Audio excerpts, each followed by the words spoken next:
제가 항상 얘기를 하는 거지만 우리는 항상 누군가를 평가할 때 과대평가하거나 혹은 과소평가하는 것 같습니다. 그래서 제가 아주 긴 시간 동안 왜 사람들이 제가 많은 사람들이 이영표라는 사람이 믿음이 좋을 것이라는 착각을 하고 있을까라는 생각을 제가 하고 있었는데, 그 잘못된 소문의 원천이 목사님들이라는 사실을 제가 다시 한번 알게 됐습니다. 네. 또 저희 목사님, 우리 성도님들은 순수하셔서 되게 목사님들 말씀하시는 거 그대로 다 믿으시잖아요. 목사님 말씀이 다 진실은 아니라는 거 오늘 제가 여기서 말씀드리도록 하겠습니다. 무조건 믿으면 안 된다는 사실을 제가 여기서 제가 말씀드리도록 하겠습니다. 제가 지난번에도 저에게는 항상 이런 부담감이 있습니다. 예를 들어 이제 많은 사람들이 제가 방금 전에 이야기했던 것처럼 우리는 누군가를 바라볼 때 항상 과소평가하거나 과대평가하는데, 저 같은 경우에 이제 이 믿음에 있어서 아주 극단적으로 과대평가가 된 사람입니다. 그래서 항상 많은 분들이 저를 볼 때 믿음이, 물론 뭐 안 그런, 저를 잘하는 사람은 그렇게 생각하지 않겠지만 저를 막연하게 본 분들은 이영표라는 사람 믿음이 좋은 것 같은데 라고 착각하는 분들이 있어서, 그런 분들 앞에 설 때마다 제가 마음에 양심의 그 꺼리낌 같은 것이 있습니다. 그래서 제가 지난번 교회에서도 한번 이야기했던 것 같은데, 마음이 너무 좀 불편했어요. 많은 사람들이 저보고 이제 믿음이 좋다고 하니까, 저는 실제로는 아닌데, 다행인 것은 이제 하나님께서는 저의 실체를 알고 계시고, 또 한 가지 이제 아내가 저의 실체를 알고 있습니다. 제가 어떤 사람인지. 그래서 아내가 저한테 어떤 이야기를 한번 했냐면, 저한테 이중인격자다 이런 이야기를 했습니다. 사람들 앞에 되게 믿음 좋은 척하고 왜 집에서 이러냐고. 그래서 제가 미안하다고 제가 사과를 했었는데, 그래서 그런 마음의 부담감이 항상 있었어요. 그래서 제가 그것을 가지고 항상 간증하는 게 불편해서 어느 제가 집회에서 솔직하게 한번 고백한 적이 있습니다. 실제로 저는 믿음이 그렇게 좋지 않고 많은 분들이 저를 오해하고 있는 거다, 이렇게 얘기를 했어요. 그러니까 그렇게라도 좀 얘기를 해서 오해를 좀 풀어내고 싶었습니다. 제가 실제로 이렇게 믿음이 좋지 않은데 많은 분들이 믿음이 좋다고 착각하시니까, 그래서 그렇게 하면 좀 마음이 편할 것 같았어요. 그래서 그렇게 얘기했더니 정말 마음이 좀 편해지더라고요. 그리고 그 집회가 끝나고 제가 내려왔는데, 저쪽에서 그 교회 권사님 두 분이 저한테 막 달려오시는 거예요. 그러면서 이렇게 저한테 이야기했습니다. 이영표 선수 믿음도 좋은데 어떻게 이렇게 겸손하게까지 하냐고. 그래서 제가 그때 여기서 하는 모든 말들은 다 가식이 되는구나 라는 생각을 제가 했습니다. 그래서 이런 말도 하지 말아야 됩니다. 여기서는 이런 말도 하지 말았어야 되는데, 어쨌든 그런 부담감이 있고요. 보통 저는 이제 청년들 집회를 종종 하고, 또 청년들 집회를 하면 되게 의욕이 생깁니다. 네, 근데 오늘 여기 계신 분들이 평균 연령이 50대 이상이라는 이제, 그래서 제가 의욕이 안 생긴다는 건 아닌데요. 이제 뭐라 그럴까, 감히 제가 여기에서 이렇게 저보다 아주 이 삶의 고난과 또 여러 가지 그 경험이 있으신 분들, 또 하나님에 대한 경험이 있으신 분들 앞에서 제가 무슨 말을 할 수 있을까라는 생각을 하니까 두려움 같은 것이 있습니다. 감히 제가 어르신들 앞에서 이런 얘기를 해도 되나라는 생각이 들어서. 해도 될까요? 네, 알겠습니다. 여기 오늘 진짜 하나님 안 믿으시는데 오신 분들 아까 제가 엘리베이터에서 만났는데 혹시 진짜 계세요? 예, 진짜 한 번만, 그러면 죄송하지만 한번 손 한번 들어주실 수 있으세요? 세 분 딱 계세요. 나머지 분들은 원래 다 교회 다니시는 분들이고. 세 분, 또 누구세요?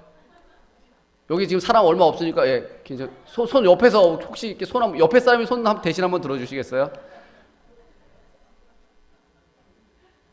알겠습니다. 오늘 세 분 보면서 이야기하도록 하겠습니다. 세 분에게만 제가 이야기를 하도록 하겠습니다. 진짜 하나님께서 살아계신지 안 살아계신지에 대해서 제가 잠깐 이야기를 할 건데요. 여기 좀 마음이 불편하시죠? 친구 때문에 오긴 했지만. 괜찮으세요? 그럼 다음 주부터 교회 나오시는 거예요? 그건 아니고요. 그건 아니고, 오케이, 알겠습니다. 마음은 편하신데 다음부터 교회에 나오는 건 아니고, 그렇죠? 그럼 제가 어떤 이야기를 하는 거에 따라서 혹시 달라질 수도 있나요? 다음 주에 한번 나올까, 뭐 이렇게 한번. 아, 그것도 아니에요? 이미 정해진 거예요? 다음 주 안 나오는 거는? 오케이, 알겠습니다. 자, 그럼 이미 이제 친구분 때문에 오긴 왔지만 뭐 한 번 그냥 온 거다. 다음 주 와서 편하다. 왜냐면 난 여기 와서 안 넘어갈 수 있으니까. 그렇죠. 마음을 이미 딱 잡고 오신 거예요. 나 여기서 아무리 나를 넘어뜨리라고 해도 내가 절대 교회에 나 안 빠진다. 이 사람들 내가 절대 교회 안 넘어갈 거다. 이렇게 딱 마음 편하게 오셔서 그냥 뭐 이영표 한번 보고 가겠다. 다음 주 딴 일 있다. 절대 난 다음 주 안 나올 거다. 그리고 아무리 나를 구워 삶아도 내가 절대 넘어갈 가능성 없다. 난 자신 있다. 이렇게 오셨잖아요. 저도 그렇게 교회에 왔었습니다. 네, 그래서 오늘 정말 하나님께서 살아계신지 살아계시지 않는지 또 저는 어땠는지에 대해서 한번 이야기를 해보도록 하겠습니다. 제가 2001년도에 저는 하나님을 믿었는데요. 제가 2001년도에 하나님을 믿기 전에 제가 봤던 믿지 않는 제가 믿는 사람들을 봤던 저희 시선을 이랬어요. 요즘에 인터넷 보면은 댓글에 기독교 욕하는 사람들 많죠. 그게 저였습니다. 그래서 개독교라고 욕하는, 그래서 저는 아직도 기독교를 욕하는 사람들의 마음을 너무나 잘 이해해요. 왜냐하면 제가 하나님을 믿기 전에 기독교를 봤을 때 기독교는 너무나 이기적이었어요. 다른 종교는 서로를 인정하는데 기독교는 지들만 맞다고 그러는 거예요. 자기들만 맞다. 그게 너무 저는 이기적으로 보였고, 또 한 가지는 이 사람들이 되게 이상한 게 서로 사랑하라고 얘기하는데 자신들은 사랑하지 않아요. 서로 용서하라고 얘기하면서 자신들은 용서하지 않는 거예요. 그거 보고 저 사람들 되게 이상하다라는 생각이 들었어요. 그리고 제가 종교를 봤을 때 저는 이런 시선을 갖고 있었습니다. 종교, 연약한 인간이 무언가 하나 종교를 갖고 있는 거는 저는 뭐 나쁘지 않다. 그것이 불교든 어떤 것이든 연약한 인간이 인생을 살아가면서 힘든 일이 많은데 그것을 잠깐 의지하기 위해서 종교 하나를 갖는 거는 뭐 문제가 안 되는데 빠지면 안 된다. 절대. 종교는 빠지면 안 된다라는 생각이 들었어요. 그래서 자기 자신을 위해서 하나쯤 갖고 적당하게 거리를 두면서 필요하면 좀 이용 좀 하고 뭐 필요 없으면 그냥 굳이 뭐 거기에 빠질 필요 없고, 하지만 종교에는 빠지면 안 된다. 이런 생각을 제가 했었습니다. 그래서 그리고 또 이제 기독교인들을 봤을 때 저 사람들 그렇게 착해 보이지 않았어요. 그리고 얘기를 들어보니까 저보다 나쁜 놈들이 더 많은 거예요, 교회 안에. 그래서 제가 자신들이나 똑바로 하지라는 생각을 제가 솔직히 했었습니다. 그래서 제가 교회 다니기 전에도 그렇고 교회 다닌 후에도 제가 어떤 이야기를 들었냐면 이런 이야기를 많이 들었었어요. 교회를 다니려고 하는데 교회를 안 다니는 사람이 교회를 나가려고 하는데 제일 방해가 되는 사람이 누굴까? 교회 다니는 사람들. 또 교회를 다니고 있는데 이 사람들을 떠나게 하는 사람들이 누굴까? 같은 교회 다니는 사람들. 모두가 다 공감하시는 눈빛으로 지금 저를 보고 계신데 맞습니까? 네, 그래서 우리 안에 너무나 많은 상처를 받고 있기 때문에 심지어 여기 있는 사람들도 이 안에서 서로 상처를 받고 있습니다. 그래서 한 번쯤은 내가 교회 옮겨야지 이 생각들을 다 하신 분들이거든요. 그래서 하물며 교회를 다니는 사람들도 그런데 교회를 안 다니시는 분이 나 교회 절대 안 나가. 나 다음 주부터 안 나와. 지금은 친구 때문에 어쩔 수 없이 온 거야. 이런 마음 당연히 가질 수 있다고 생각합니다. 세 분만 보면서 이야기하도록 하겠습니다. 제가 하나님을 믿을 때 저에게는 항상 두 가지 질문이 있었습니다. 그것이 뭐냐면 모든 인간은 죽는다. 저도 죽고 우리 모두가 다 죽는데 죽은 이후에 아무것도 없으면 괜찮은데 혹시 만에 하나라도 죽었는데 뭐야 이거 천국과 지옥이 있었네? 이러면 어떡하지? 이 문제를 누가 죽어본 사람이 없기 때문에 이 문제가 해결이 되지 않는 거예요. 죽은 이후에 만약에 아무것도 없으면 괜찮은데 만약에 뭔가 있으면 0.1%라도 뭔가 있으면 어떻게 하지? 이 문제에 대한 확신이 저에게는 없었어요. 제가 하나님 믿기 전에. 그리고 제가 기독교를 인정하지 않아도 인류 역사가 기독교를 인정하는 거예요. 인류를 역사가 BC와 AD로 나눴잖아요. 그 BC와 AD로 나눈 기준이 바로 예수님이에요. 왜 우리가 지금이 2019년이죠? 예수님이 태어난 지 2019년이 됐어요. 전 세계의 역사가 기독교를 인정하면서 시작하는 거예요. 왜 하필 기독교를 인정하면서 시작하지? 그렇게 많은 종교가 있는데 왜 하필 2019년이고 왜 일주일은 굳이 7일이지? 6일일 수도 있고 8일일 수도 있는데, 그런데 성경에서 6일 동안 하나님께서 천지를 창조하시고 7일째 쉬셨어요. 그 성경에 대한 루틴을 그대로 역사가 따르고 있는 거예요. 그러니까 나는 하나님을 인정하지 않는데 전 세계의 역사가 하나님을 일단 인정하고 있는 것 자체가 제가 약간 충격이었습니다. 그렇다면 내가 이것을 받아들여야 될까? 받아들여야 되지 말할까? 나는 죽게 되는데 죽은 이후에 뭔가 있을까 없을까? 이게 제가 풀리지 않는 신비였고요. 또 한 가지는 뭐냐면 많은 사람들이 저에게 친구들이 하나님 얘기를 했어요. 한번 믿어보라고. 진짜 살아계시다고.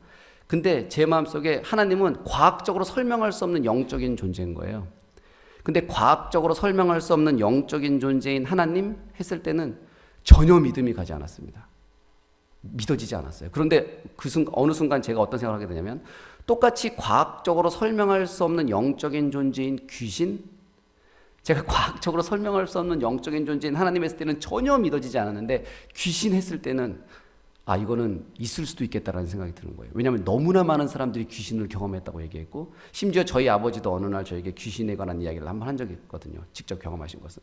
근데 저는 귀신을 한 번도 본 적이 없어요. 그래서 제가 못 봤기 때문에 100%가 아니라 50% 이건 있을 수도 있고 없을 수도 있겠다라는 생각이 들었어요. 과학적으로 설명할 수 없는 존재인 영적인 존재인 하나님 했을 때는 전혀 안 믿어졌는데 똑같이 과학적으로 설명할 수 없는 영적인 존재인 귀신 했을 때는 이거는 있을 수도 있겠다. 50%. 그 50%를 생각하는 순간 제 마음속에서 어떤 생각이 들었냐면 과학적으로 설명할 수 없는 영적인 존재인 귀신이 있을 가능성이 50% 있다면 똑같이 과학적으로 설명할 수 없는 영적인 존재인 하나님이 있을 수도 있겠다. 그럼 한번 확인해 봐야 되겠다라는 생각이 들었어요. 그래서 제가 2001년도 2월에 진주에 제가 그때 당시에 지금 FC 서울인 프로축구 팀이 있는데 그전에는 안양 FC라는 팀이 있었는데 호텔방에서 제 앞에 이렇게 컵이 있었어요.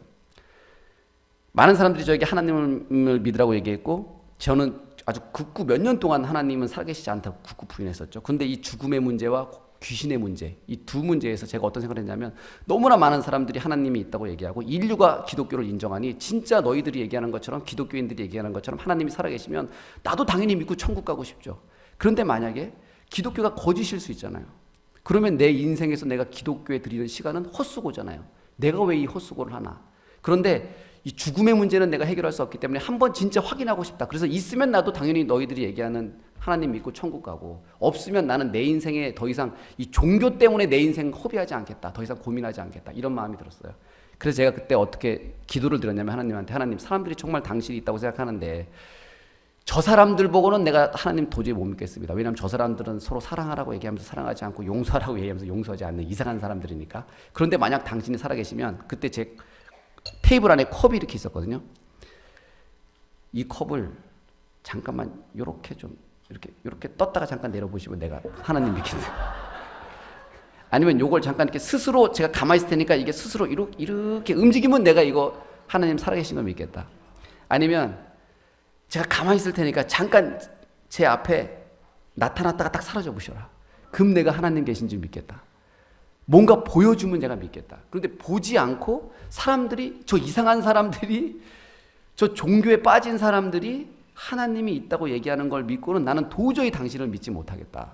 진짜 있으면 나한테 눈으로 보여줘 봐라. 이렇게 기도를 했어요. 물론 뭐 하나님이 나타났다 사라지거나 컵이 움직이는 일은 없었습니다. 그런데 제가 그 기도를 하고 나서 한 일주일 있다가 제가 어떤 기도를 드렸냐면 이렇게 기도를 드렸어요. 하나님 정말 살아계시면 내 마음이 이렇게 의심을 하는데 내 마음 한번 바꿔보세요. 진짜 살아계시면 이 의심을 믿음으로 한번 바꿔보세요. 이렇게 제가 기도를 드렸어요. 이렇게 제가 3일 정도 기도를 드렸는데 어떤 걸 느꼈냐면 제 마음속에서 믿음이 생기기 시작하는 거예요. 제 마음이 변하기 시작하는 거예요. 제가 그것을 느꼈어요. 그래서 그때 제가 성경 공부를 시작했어요.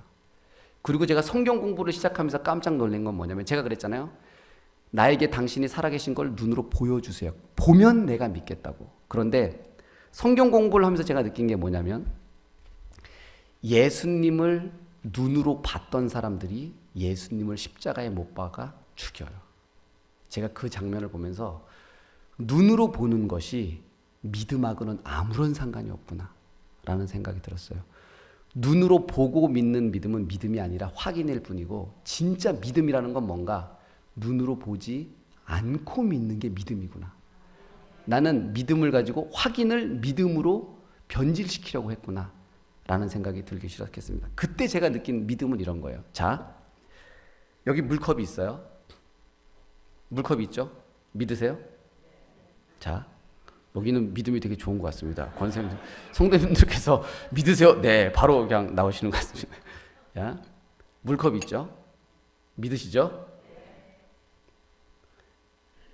물컵이 보이세요? 근데 제 뒤에 물컵이 있습니까? 자, 물컵이 있어요? 이거는 믿음이 아닙니다. 이건 눈에 보이는 거기 때문에 확인일 뿐이에요. 자, 그러면 이제 물컵이 제 뒤로 들어갔습니다.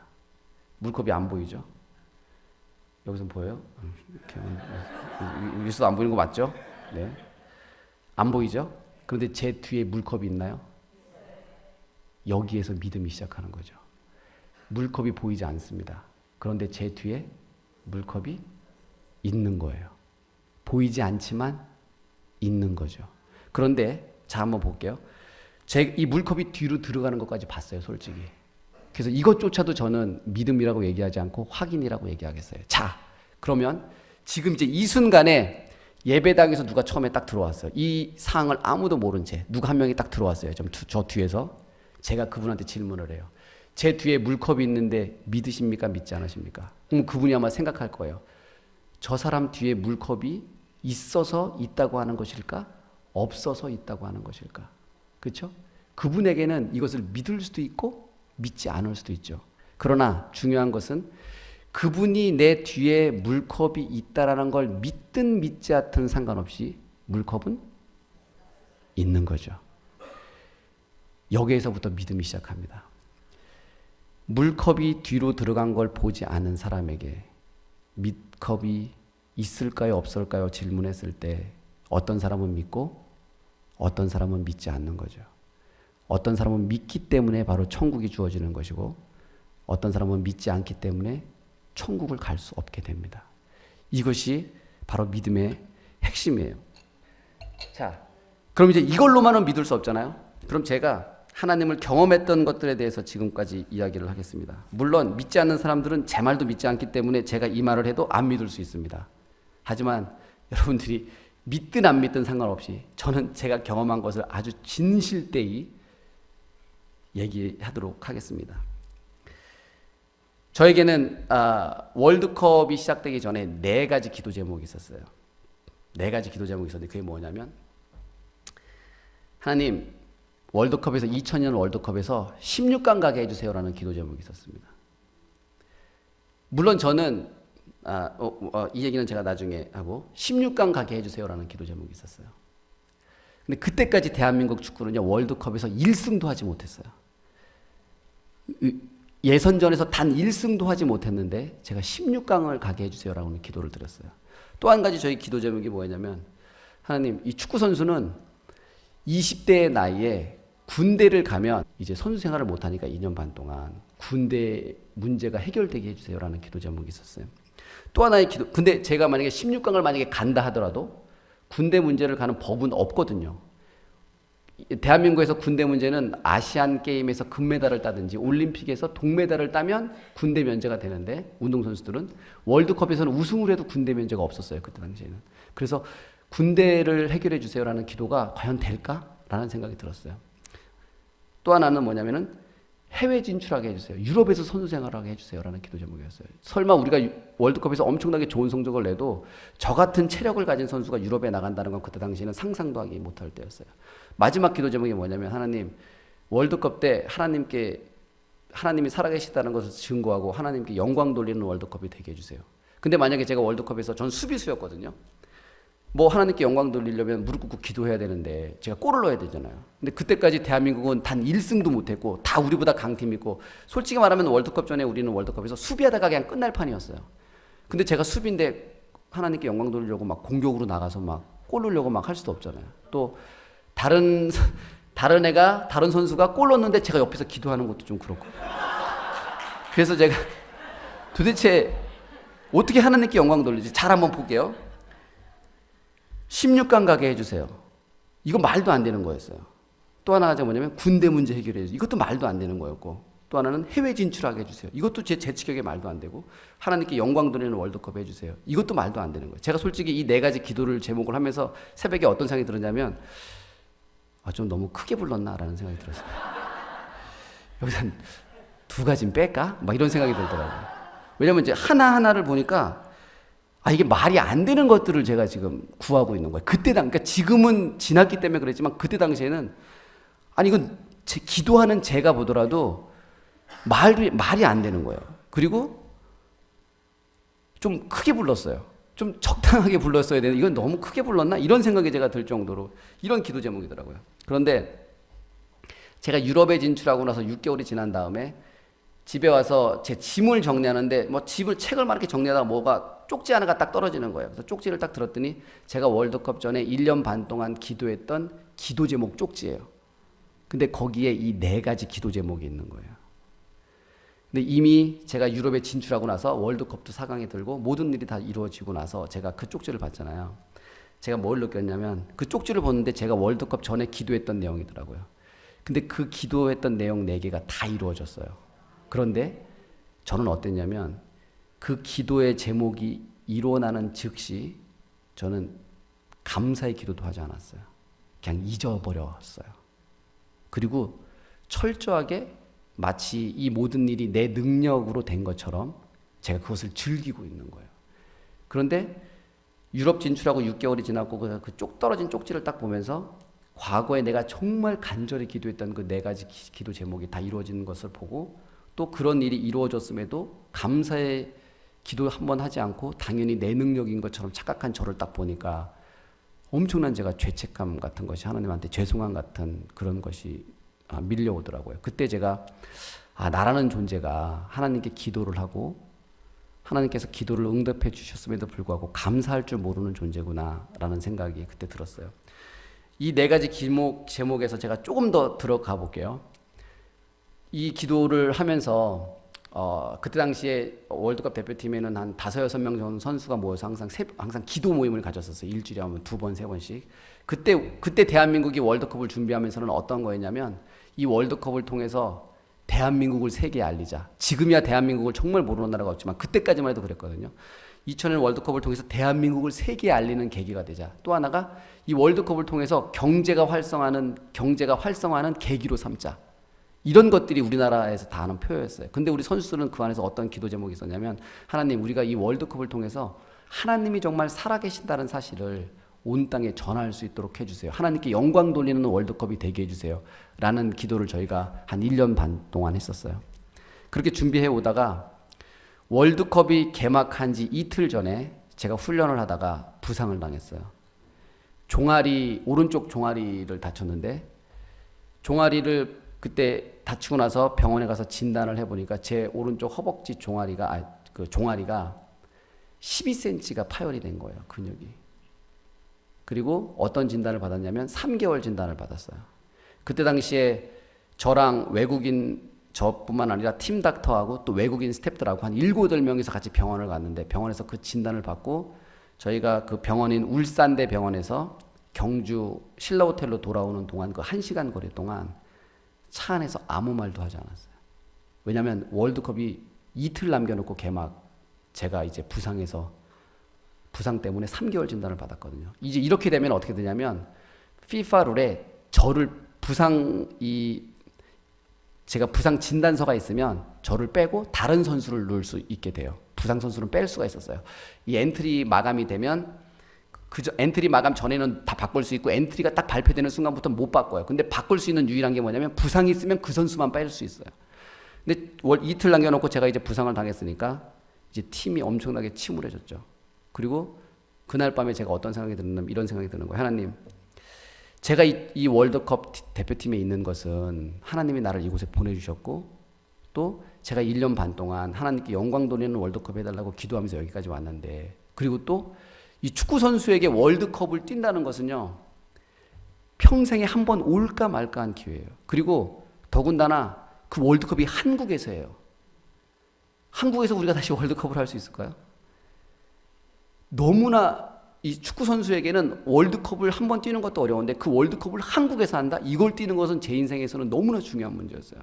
저도 엄청나게 많은 기대를 했고, 그런데 이틀 남겨놓고 제가 종아리 부상을 당했고, 제가 그날 밤에 어떤 생각이 드냐면 너무나 억울한 거예요. 하나님이 원망스러운 거예요. 하나님, 제가 왜 이곳에 있는 이유가 주님께서 나를 보내신 건데 내가 여기서 이제 막 이틀밖에 안 남은 상황에서 다쳤는데 이게 어떻게 된 일입니까? 하나님이 너무나 원망스러운 거예요. 그러다가 제가 어떻게 했냐면 뉴질랜드에 계신 제가 알고 있는 분하고 이 선교사님하고 통화를 하다가 선교사님이 저에게 뭐라고 말씀하시냐면 욥기를 한번 읽어보라고 말씀하셨어요. 제가 그날 밤에 분명히 저는 이제 어떤 마음이냐면 난 내일 히딩크 감독님이 나를 부를 것이고 나는 이제 이 팀에서 퇴출되겠구나 라는 생각이 있었죠. 그리고 나는 이제 끝났다라는 생각이 있었어요. 근데 제가 욥기를 읽으면서 어떤 거를 느꼈냐면 욥기를 읽는데 제가 그랬잖아요. 1년 반 동안 월드컵 때 하나님의 영광을 위해서 내가 이 월드컵을 준비한다 라고 제가 얘기했잖아요. 그런데 욥기를 읽으면서 제가 제 마음속에서 어떤 걸 발견했냐면 이런 걸 발견했어요. 월드컵이 다가오니까 제 마음속이 이런 거예요. 월드컵에 나 잘해서 남들한테 인정받아야지. 나 월드컵 때 진짜 잘해서 유럽 가야지. 이런 마음이 제 마음속에 있는 거예요. 그런데 제가 이런 마음이 제 안에 있다라는 사실도 저는 몰랐어요. 왜냐하면 우리 모임은 항상 하나님께 영광이 되는 월드컵이 해달라고 기도하고 하나님만 우리가 바라볼 수 있게 해달라고 계속 기도해왔기 때문에 저는 제 안에 하나님을 이용해서 내가 원하는 것들을 얻으려는 이런 탐욕적인 모습이 내 안에 있는지를 몰랐어요. 그런데 제가 그 욥기를 읽는데 갑자기 제 마음속에서 그런 마음이 있다는 게 딱 발견되기 시작하는 거예요. 그런데 그때 제가 어떤 생각이 들었냐면 그 전까지는 제가 하나님에 대한 원망이 있었거든요. 그런데 내 안에 그 탐욕을 딱 발견하는 순간 하나님을 이용해서 내가 원하는 것을 얻으려는 그 탐욕을 발견하는 순간 하나님에 대한 원망이 갑자기 하나님에 대한 죄송함으로 제가 딱 바뀌기 시작하는 거예요. 그런데 그때 제 마음속에서 한 가지 음성이 들리는데 뭐라고 들리냐면 이런 음성이 들리는 거예요. 제 마음속에서 너 인생에서 너가 지금 이 순간에 가장 중요한 게 뭐냐? 라는 음성이 들렸어요. 그때 제가 뭐라고 대답드렸냐면 월드컵입니다 라고 대답했어요. 그랬더니 내 마음속에 다시 한 가지 음성이 들리는데 이런 음성이 들리는 거예요. 너가 지금 이 순간 가장 중요하다고 생각하는 그 월드컵 너는 나를 위해서 포기할 수 있니? 라고 묻는 거예요.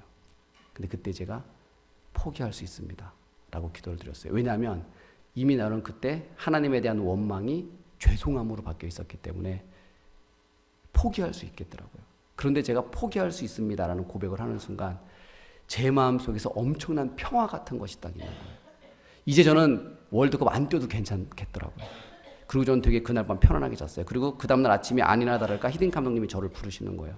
저는 이제 당연히 나갈 줄 알았죠. 그런데 히딩크 감독님이 저를 불러서 그동안 수고했다. 안타깝지만 그래도 안타깝다. 수고했다. 이렇게 하고 저를 내보낼 줄 알았는데 갑자기 히딩크 감독님이 저를 부르더니 어떻게 말씀하시냐면 내가 이야기 들었는데 너랑 나랑 지금까지 1년 반 동안 함께 했는데 내가 너를 포기하지 않겠다 라고 말씀하시는 거예요. 그러면서 어떻게 해줬냐면 그때 당시에 외국인 피지컬 트레이너가 위노, 알코 두 명이 위노하고 알코라는 피지컬 트레이너 두 명 있었거든요. 치료사, 외국 치료사. 우리가 23명이니까 한 명이 11명, 12명씩 치료를 했어요. 그런데 그 두 명 중에서 윌코라는 친구 한 명을 저한테 전담으로 붙여줬어요. 치료사를. 그래서 제가 아침에 9시부터 밤 11시까지 1대1 치료를 받았어요. 그리고 그 다음날 제가 일어났을 때 어떤 일이 벌어졌냐면 제가 이 12cm가 찢어졌기 때문에 목발을 짚었거든요. 근데 제가 그 다음날 아침에 딱 일어나서 목발을 딱 짚는데 딛지도 못했었는데 디둘 수 있게 되는 거예요. 그리고 제가 걸을 수 있게 됐어요. 제가 걷게 되니까 어떤 일이 벌어졌냐면 좀 뛰어보라고 그러는 거예요. 피지오가. 그래서 좀 뛰었어요. 뛸 수 있겠더라고. 그 전날까지도 제가 딛지도 못했는데 그러니까 거기서 뭐라고 얘기하냐면 의사들이 아니 지금 12cm가 파열됐고 3개월 진단을 받았는데 지금 이렇게 뛸 수 있다는 얘기는 오진이다. 이건 분명히. 이건 재검을 받아야 된다. 다른 병원에 가서 재검사를 받자라고 얘기하는 거예요. 근데 제가 그때 나 재검사 받지 않겠다. 일단 내가 뛸 수 있으니까 한번 해보자. 천천히라도. 라고 했고 제가 첫 경기, 두 경기를 뛰지 못했어요. 그리고 일주일 동안 재활훈련해서 제가 세 번째 포르투갈전에 뛰었었고 그 경기에서 제가 박지성 선수의 골을 어시스트하고 우리가 16강에 진출할 수 있게 됐어요.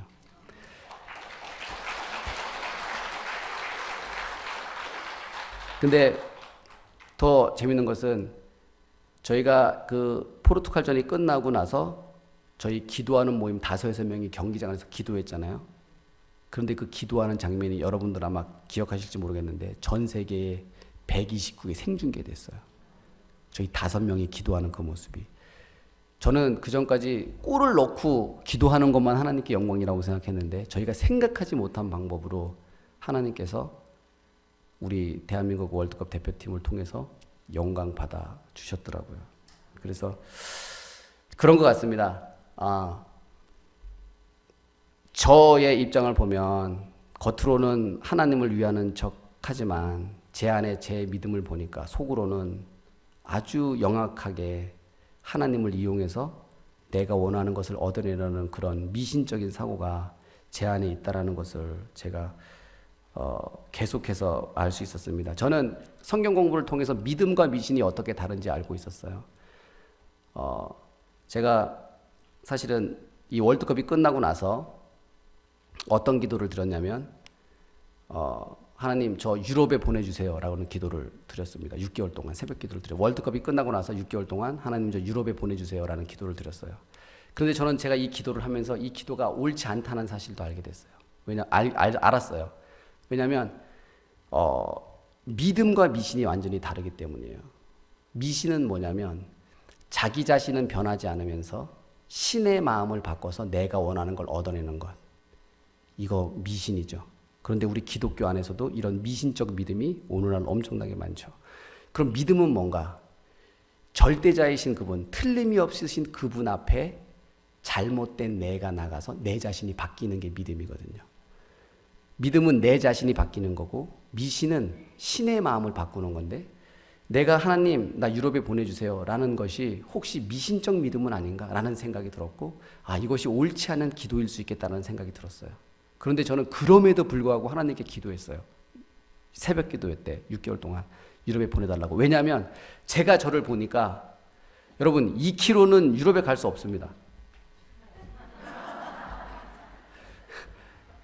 이 정도 체력으로는 제가 아무리 생각해도 유럽에 갈 수 있는 체력도 아니고 실력도 제가 보니까 냉정하게 저를 보니까 유럽에 갈 수 있는 실력이 아닌 거예요. 그런데 저는 너무나 유럽에서 축구를 하고 싶었어요.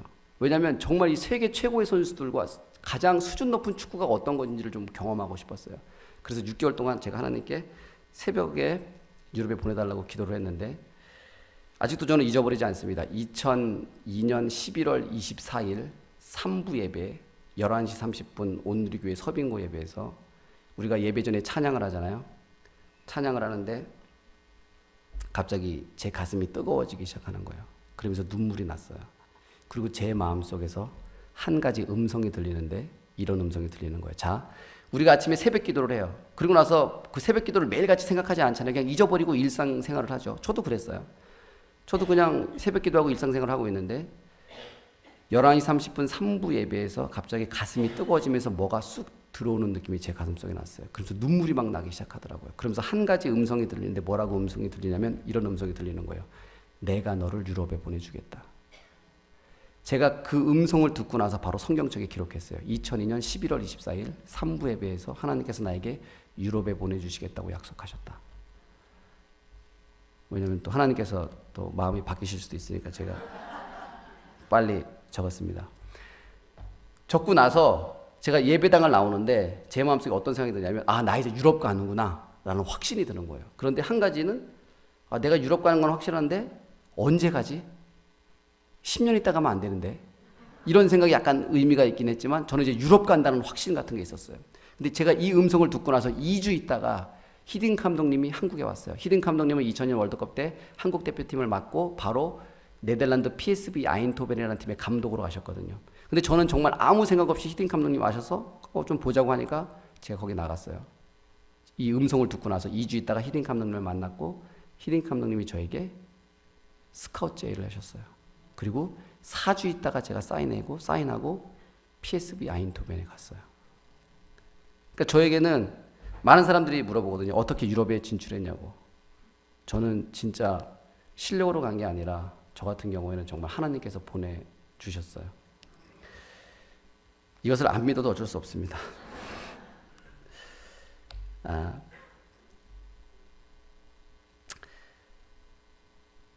자, 제가 세 분만을 위해서 말씀드리도록 하겠습니다. 이것이 아마 우연인지 응답인지 한번 들어보세요. 제가 제가 토트넘에서 뛸 때예요. 토트넘에서 선수 생활할 때인데 어느 날 오전 훈련이 끝나고 나서 집에 와서 밥을 먹는데 아내가 갑자기 저한테 이런 얘기를 하는 거예요. 이번 주에 목사님 생신이라는 거예요. 근데 보통 이제 목사님께서 목사님 생신이라고 말씀하시지 않잖아요. 근데 어떻게 알게 됐냐고 제가 물어보니까 오랫동안 아주 십몇 년 동안 같이 이제 교회 생활을 하신 어떤 권사님 한 분이 아셔서 이제 와이프한테 이제 말씀을 해주신 거죠. 그래서 제가 이제 어떤 얘기를 했냐면, 우리가 목사님 생신을 몰랐으면 모르지만 알았으니까 작은 선물이라도 하나 해주자. 그냥 밥 먹으면서 가볍게 그런 대화를 나눴어요. 그래서 어떤 얘기를 했냐면, 목사님이 뭐가 필요하시지? 뭐 양말이 필요하신가? 뭐 넥타이가 필요하신가? 와이셔츠가 필요하신가? 뭐 가방이 필요하신가? 뭐 구두가 필요하신가? 뭐 이런 얘기가 막 나왔어요. 그냥 밥 먹다 가볍게 목사님 이번에 생신이시면 그냥 뭐 하나 해드리지.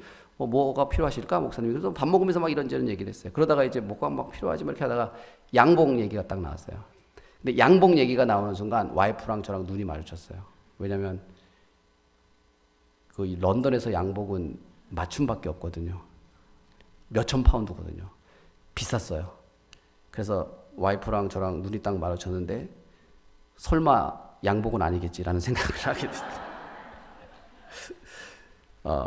그래서 저희가 어떻게 됐냐면 그때 당시에 성경을 보니까 성경에서 제비 뽑기가 많이 나오잖아요. 우리가 답을 모를 때는 제비를 뽑더라고요. 그래서 저희가 그때 와이프랑 저랑 우리 목사님이 뭐가 필요한지 모르시니까 한번 제비를 한번 뽑아보자. 그래서 똑같은 종이에다가 8개를 갖고 와서 다 하나씩 적었어요. 양복, 뭐 구두, 신발, 와이셔츠, 뭐 티셔츠 막 이렇게 다 적었어요. 그랬더니 8개가 되더라고요.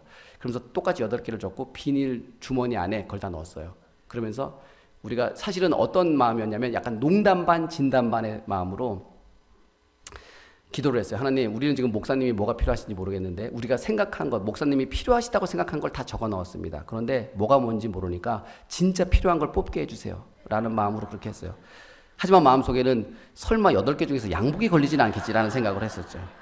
뭐 양복 빼고는 다 괜찮다 막 이런 마음도 조금 지금 돌이켜보니까 있었던 것 같습니다. 그리고 와이프가 잡고 제가 저었어요. 그래서 하나를 딱 뽑았어요. 양복이 딱 뽑힌 거예요. 제가 순간적으로 양복을 빡 뽑자마자 제가 어떻게 했냐면 이건 말도 안 돼. 그러면서 다시 넣었어요. 그리고 와이프 보고 다시 뽑아라고 얘기했어요.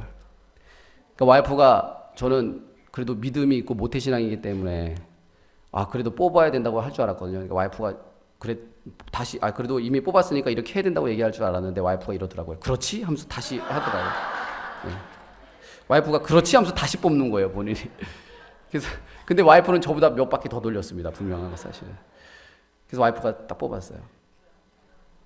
양복이 또 나온 거예요. 제가 그때 두 번째 양복이 딱 나오는 순간 이것은 더 이상 농담이 아니다라는 생각이 딱 들었어요. 이건 뭔가 있구나 라는 생각이 들었고 그 주에 제가 목사님께 우리 런던에서 식사를 같이 하자고 제가 초대를 한 다음에 양복점에 가서 양복을 맞춰드렸어요. 근데 물론 뭐 목사님은 처음에는 막 괜찮다고 막 하시죠. 근데 이제 제가 잘 설득해서 양복을 맞춰드렸어요. 그리고 4주 정도가 지났어요. 4주 정도가 지났을 때 제가 알았어요. 목사님 양복이 지난 10년이 넘게 겨울 양복 딱 한 벌로 생활하셨다는 거예요. 근데 저는 몰랐어요. 왜냐하면 여름에는 목사님께서 이 겨울 양복을 벗으시고 와이셔츠를 입고 설교를 하셨기 때문에 목사님이 양복이 없다는 사실을 전 전혀 눈치채지 못했어요. 그런데 4주 정도 지났을 때 우연찮게 목사님을 만났는데 얘기하다가 목사님이 이 말씀을 하시는 거예요.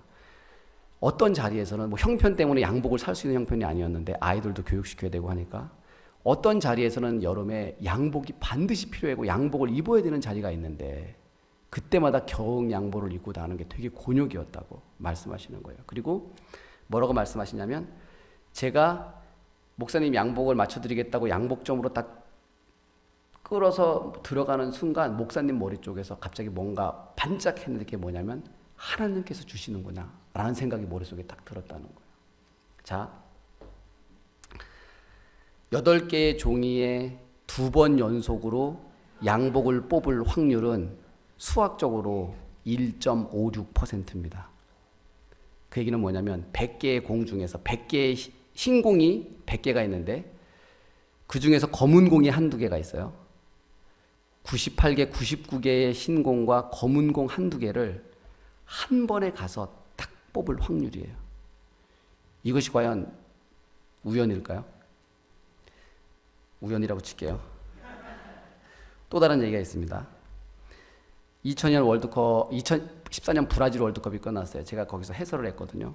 저는 2013년에 캐나다에서 은퇴를 했고, 제가 작년까지 밴쿠버 화이트캡스라는 밴쿠버에서 클럽 앰버서더로 있었어요. 그래서 2014년에 월드컵이 끝나고 나서, 중계가 끝나고 나서 제가 밴쿠버에 돌아갔어요.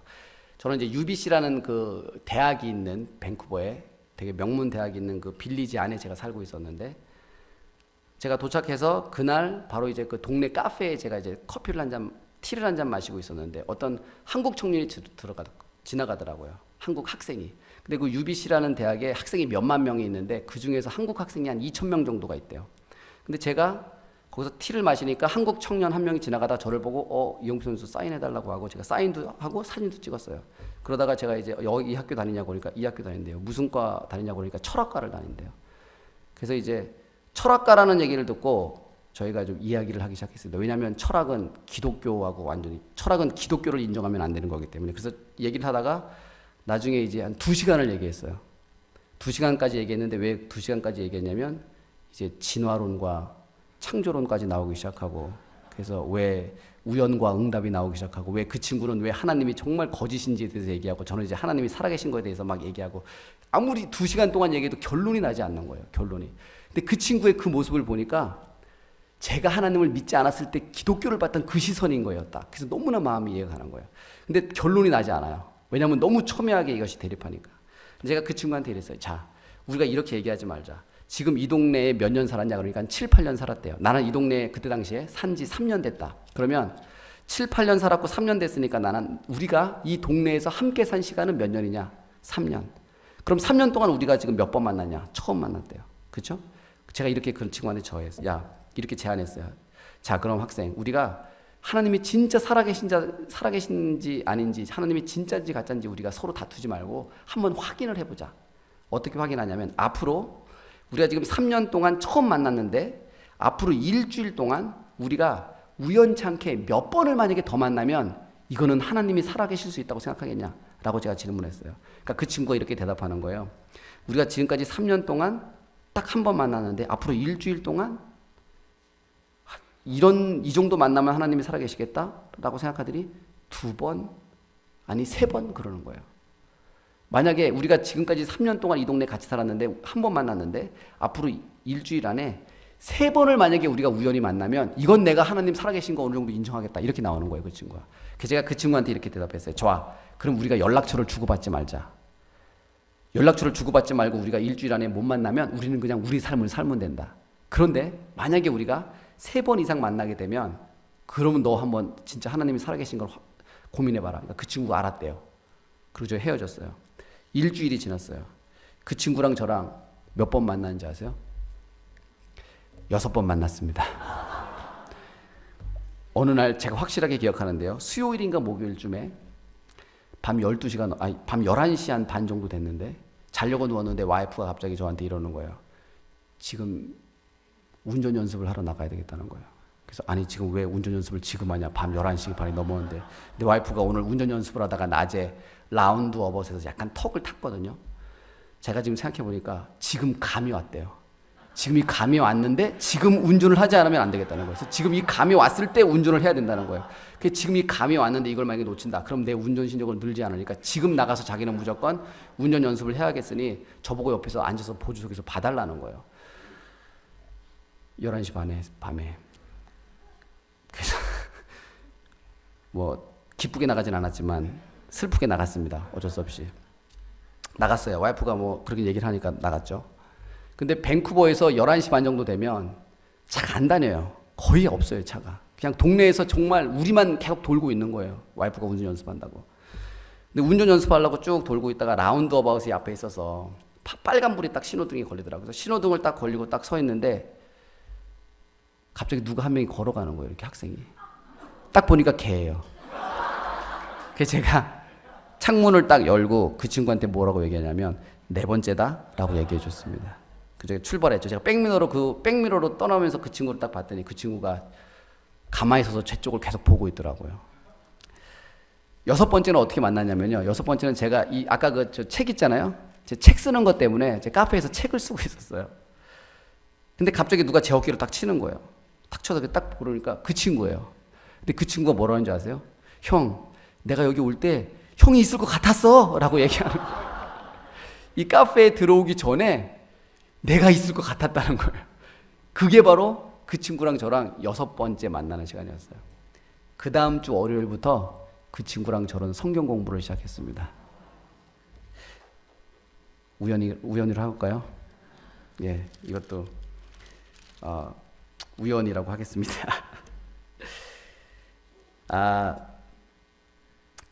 제가 최근에 몇 년 전에 2년 정도 된 것 같은데 어떤 노신사분 한 분이 계셨어요.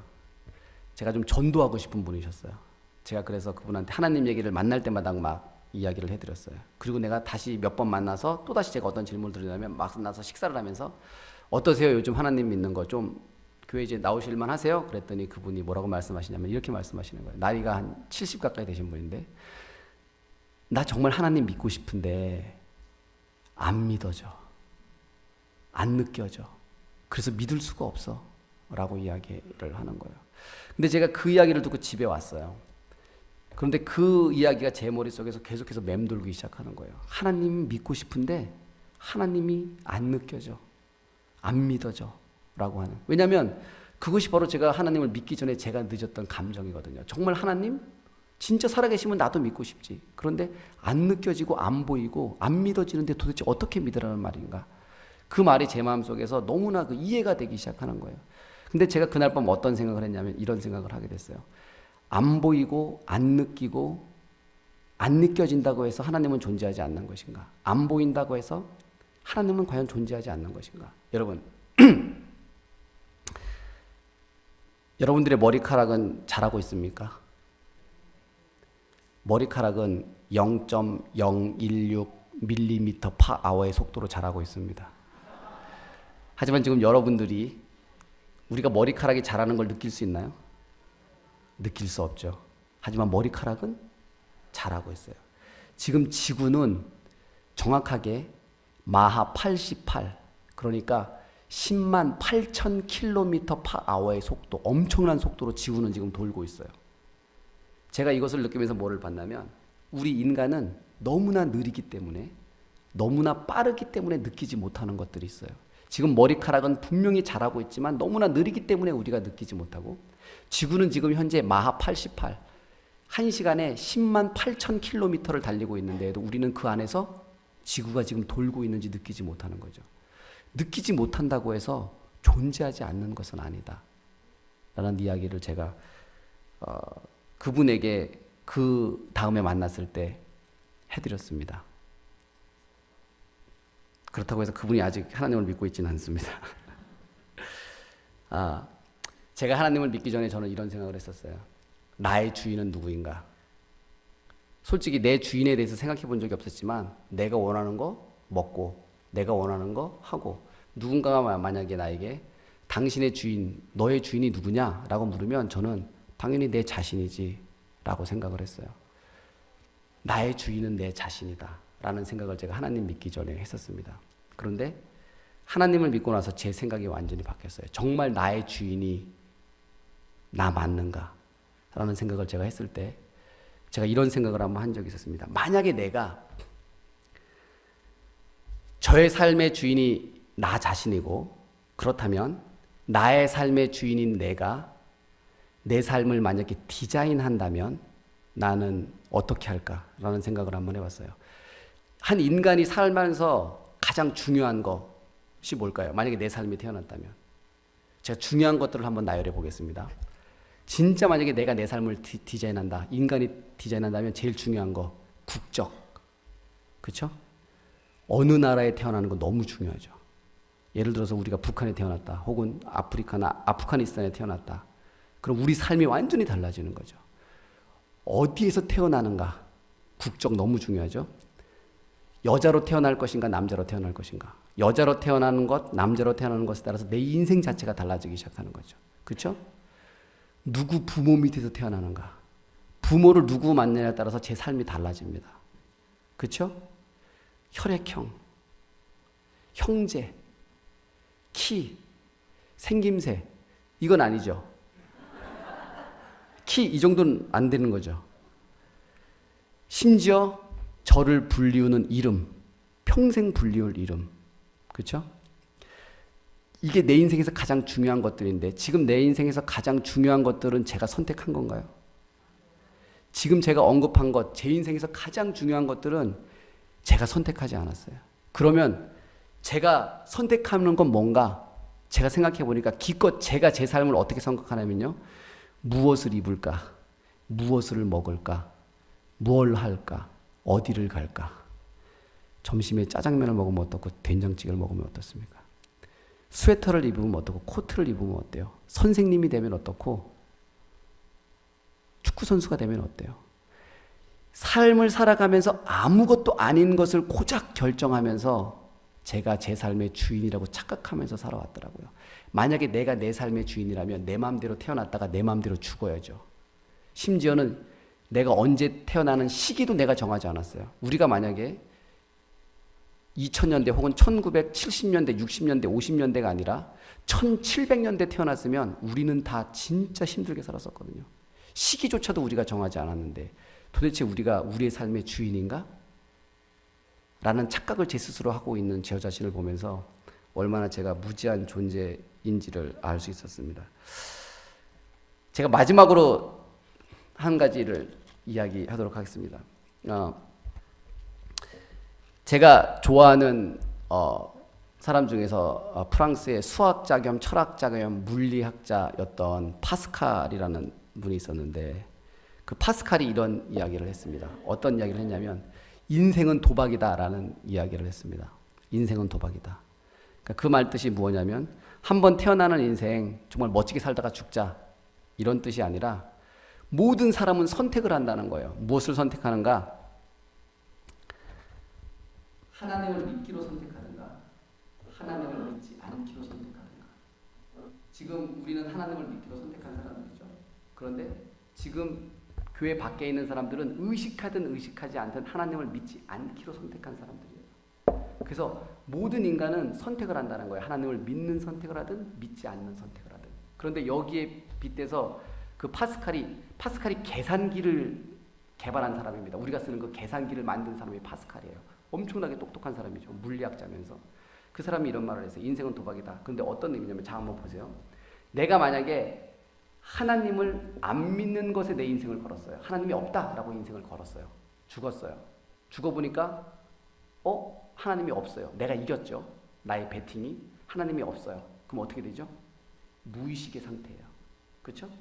근데 내가 하나님이 없다는 것에 인생을 베팅했어요. 죽었어요. 졌어요. 하나님이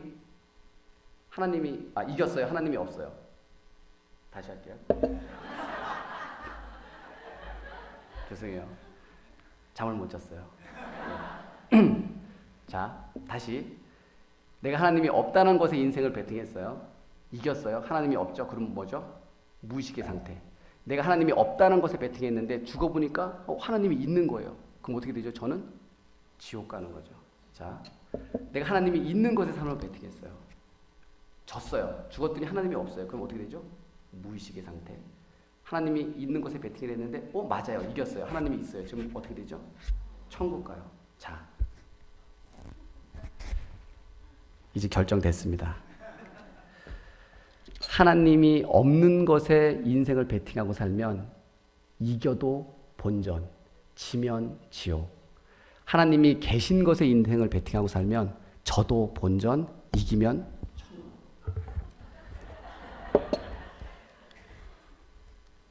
무엇을 선택하시겠습니까? 네. 답은 이미 나와 있다고 생각합니다. 제가 마지막으로 이 한 가지만 더 하고 끝내도록 하겠습니다. 지금 끝내도 되죠? 네. 제가 지난 한국에 오기 전에 캐나다에서 있을 때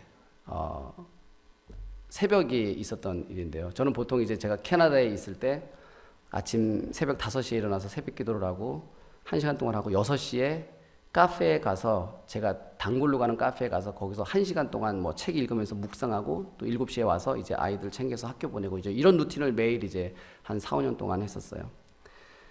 근데 어느 날 제가 새벽에 일어나서 기도를 하고 이제 카페가 6시에 문 열어서 카페에 딱 갔는데, 그날따라 밴쿠버는 원래 이쪽 동부는 눈이 많이 오는데 겨울에도, 밴쿠버는 겨울에 비가 많이 오지 눈이 한 번 올까 말까거든요. 눈이 거의 안 와요. 그런데 그날따라 갔더니 막 눈이 좀 오기 시작하는 거예요. 근데 눈이 좀 오는데 제가 카페에 딱 도착했더니, 도착해서 카페 앞에 도착해서 우리 집에서 한 5분 거리인데 카페 앞에 도착해서 카페를 들어가려고 했더니 정전이 딱 되는 거예요. 아마 밴쿠버처럼 눈이 많이 안 오는 곳에서 눈이 좀 오니까 전기줄이 어디가 잘못됐던 해서 아마 그 정전이 됐던 것 같아요. 그러면서 길에 있는 그 새벽에 가로등이 다 나가기 시작하고 카페에 있는 불도 다 꺼지기 시작하는 거예요. 근데 그때 제가 어떤 생각을 했냐면, 불이 나갔네, 정전이 됐네, 아마 눈이 많이 와서 그런 것 같다. 그냥 집에 갈까? 아니면 여기서 한 20-30분 기다리면은 복구가 될 것 같은 거예요. 비상 등이든지 이렇게 해서 복구를 하면 커피를 한 잔 마시고 갈까? 이런 고민을 했어요. 그러다가 그냥 기다렸다가 한 커피를 마시고 가자, 티를 한 잔 마시고 가자, 원래 했던 것처럼. 그래서 한 20-30분 정도 기다리자, 차 안에서. 그런데 제가 그냥 기다리가 그러니까 그때 제가 기도를 했었어요. 30분 동안 기도를 하면서 이제 기다렸어요. 근데 기도를 하고, 제가 30분 동안 기도를 하고 눈을 딱 떴는데, 눈을 딱 감으면 깜깜하잖아요. 눈을 딱 떴는데도 깜깜한 거예요. 눈을, 여러분 한번 상상해 보세요. 눈을 감았을 때랑 떴을 때랑 똑같아요. 제가 순간적으로 너무나 큰 당황을 했어요. 왜냐하면 눈을 꿈고 기도하고 뜨면 밝아야 되잖아요. 근데 눈을 감고 기도를 하고 30분 동안 눈을 떴는데 눈을 감았다 뜬 거랑 똑같은 거예요. 하나도 보이지 않는 거예요. 알고 보니까 왜 그랬냐면, 새벽에 제가 가서 차를 댔잖아요. 눈이 많이 왔잖아요. 새벽에 일단 정전이 돼서 가로등이 다 나가서 완전히 깜깜해졌어요. 거기다가 제가 차를 댔는데 30분 동안 눈이 많이 오니까 눈이 유리창을 다 덮은 거예요. 눈이 유리창을, 새벽에, 그 칠흑 같은 새벽에 깜깜한 상태에서 등이 하나도 없는 데에서 유리창이 눈을 다 덮잖아요. 그러면 전자 하나도 안 보여요. 근데 제가 순간적으로 눈을 감았다가 딱 떴어요. 근데 하나도 안 보이는 거예요. 또 감았어요. 떴어요. 또 하나도 안 보이는 거예요. 근데 제가 그것을 경험하면서 순간적으로 당황했어요. 이게 뭐지? 라고. 근데 그 순간 제가 어떤 생각이 드냐면 이런 생각이 드는 거예요. 저는 지금까지 제가 볼 수 있는 나의 눈으로 빛을 본다고 생각했어요. 사물을 본다고 생각했어요. 그런데 그 순간 제 마음속에서 어떤 생각이 드냐면, 내가 볼 수 있는 나의 눈이 있어도 빛이 없으니까 아무것도 볼 수 없는 거예요. 그때 저는 지금까지 내가 했던 일들, 내가 해왔다고 했던 일들이 사실은 내가 한 일이 아니었구나. 빛이신 하나님이 없으면 눈으로 볼 수 있는 정상적인 눈을 가지고도 아무것도 볼 수 없는 것처럼, 빛이 없으면 내가 사물을 본 것이 아니라 빛이 나로 하여금 볼 수 있게 했구나 라는 사실을 제가 그때 깨닫게 됐습니다. 제가 하나님을 믿고 나서 달라진 것은 이거예요. 내가 호흡하는 것이 저는 당연하다고 생각했어요. 내가 어젯밤에 자고 오늘 밤에 일어나는 것은 당연이라고 생각했는데, 제가 하나님을 믿고 나니까 내가 어젯밤에 잠에 들었다가 오늘 밤에 호흡을 하면서 다시 일어나는 것은 기적이더라고요. 모든 인간은 반드시 죽습니다. 창세기 4장에서 인간은 자신이 죽을 잔재라는 사실을 깨닫는 순간부터 하나님을 찾기 시작한다고 나와 있어요. 하나님께서 아담과 하와를 흙으로 빚으셨고, 아담과 하와가 가인과 아벨을 낳고 가인이 아벨을 죽이잖아요. 그래서 하나님께서 아벨 대신해서 셋이라는 아들을 주셨는데, 그 셋이 아들을 낳자 이름을 에노스라고 줘요. 근데 그 에노스의 이름이 죽을 존재라는 뜻이고, 창세기 4장은 인간이 자신이 죽는다는 사실을 깨닫는 순간부터 하나님을 찾기 시작한다라고 증언을 하고 있습니다. 그 이야기는 뭐죠? 자신이 죽을 존재이면서도 죽는다는 사실을 깨닫지 못하고 받아들이지 않는 사람은 하나님을 찾지 않는다는 사실입니다. 우리에게 왜 하나님이 필요한가? 우리 모두는 죽기 때문에 그렇습니다. 반드시 죽기 때문에 그렇습니다. 모든 인간은 태어나는 순간이 있고 죽는 순간이 있는데, 우리는 중간 어딘가에 있겠죠. 그래서 우리가 쉽게 하루를 살아간다고 얘기하지만 죽음의 입장에서 보면 우리가 죽는 날이 반드시 있잖아요. 그 죽음의 입장에서 되돌아보면 사실 우리는 하루하루 살아가는 존재가 아니라 죽어가는 존재입니다. 어제 토요일에서 오늘 일요일이 됐잖아요. 엄밀히 따져서 우리의 호흡은, 우리의 삶은 하루 동안 줄은 거죠. 우리는 내일이 되는 순간 우리의 삶은 다시 하루가 짧아져요. 이 시간이 무한한 것이 아니라 유한한다라는 사실을 깨닫는 사람은 비로소 중요한 것과 중요하지 않은 것, 해야 될 것과 하지 말아야 될 것, 믿어야 될까 믿지 말아야 될 것을 구분할 수 있는 지혜가 생긴다고 생각합니다. 저는 여기에 계신 모르는 분들이 이 죽음이라는 우리가 피할 수 없는 운명 앞에서 하나님을 찾는 은혜가 있었으면 좋겠습니다. 네, 여러분 모두 축복합니다. 감사합니다.